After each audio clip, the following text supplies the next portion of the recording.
ایک شخص اپنے گھر والوں کے ساتھ دریا کا سفر کر رہا تھا۔ اچانک کشتی ڈوب گئی اور اس شخص کی بیوی کے علاوہ تمام لوگ دریا میں ڈوب گئے۔ اس کی بیوی بڑی مشکل سے اسی دریا کے ایک جزیرے پر پہنچی۔ اس جزیرے پر ایک چور رہتا تھا۔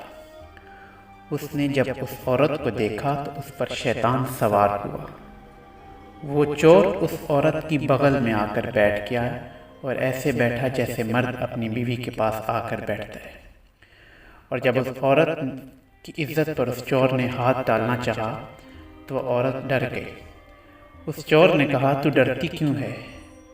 پریشان کیوں ہو گئی ہو؟ وہ عورت بولی، خدا سے ڈرتی ہوں۔ اس چور نے کہا، کبھی کیا ایسا کام تم نے انجام نہیں دیا؟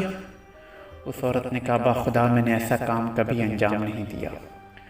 اس چور نے کہا، تو خدا سے اس قدر خوف زدہ ہے جبکہ تو نے ایسا کام کبھی بھی انجام نہیں دیا، اور میں جبکہ تمہیں اس کام پر مجبور کر رہا ہوں، مجھے تم سے کہیں زیادہ اللہ سے ڈرنا چاہیے تھا۔ اس کے بعد وہ چور وہاں سے اٹھا اور اپنے گھر چلا گیا اور ہمیشہ توبہ استغفار کی فکر میں رہنے لگا۔ ایک روز دوپہر کے وقت اس چور کی ملاقات ایک راہب سے ہوئی۔ اس راہب نے اس چور سے کہا، دعا کرو اللہ ہمارے اوپر بادلوں کا سایہ کر دے، کیونکہ شدت کی گرمی اس وقت پڑ رہی تھی۔ تو اس چور نے کہا، میں نے کبھی کوئی نیکی نہیں کی اور نہ ہی اللہ کی بارگاہ میں میری کوئی عزت ہے کہ میں اس سے اس طرح کا سوال کروں۔ اس وقت راہب نے کہا، ٹھیک ہے، تو پھر میں دعا کرتا ہوں اور تم آمین کہنا۔ اس چور نے کہا، یہ ٹھیک رہے گا۔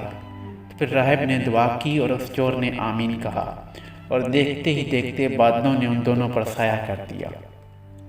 دونوں راستہ چلنے لگے۔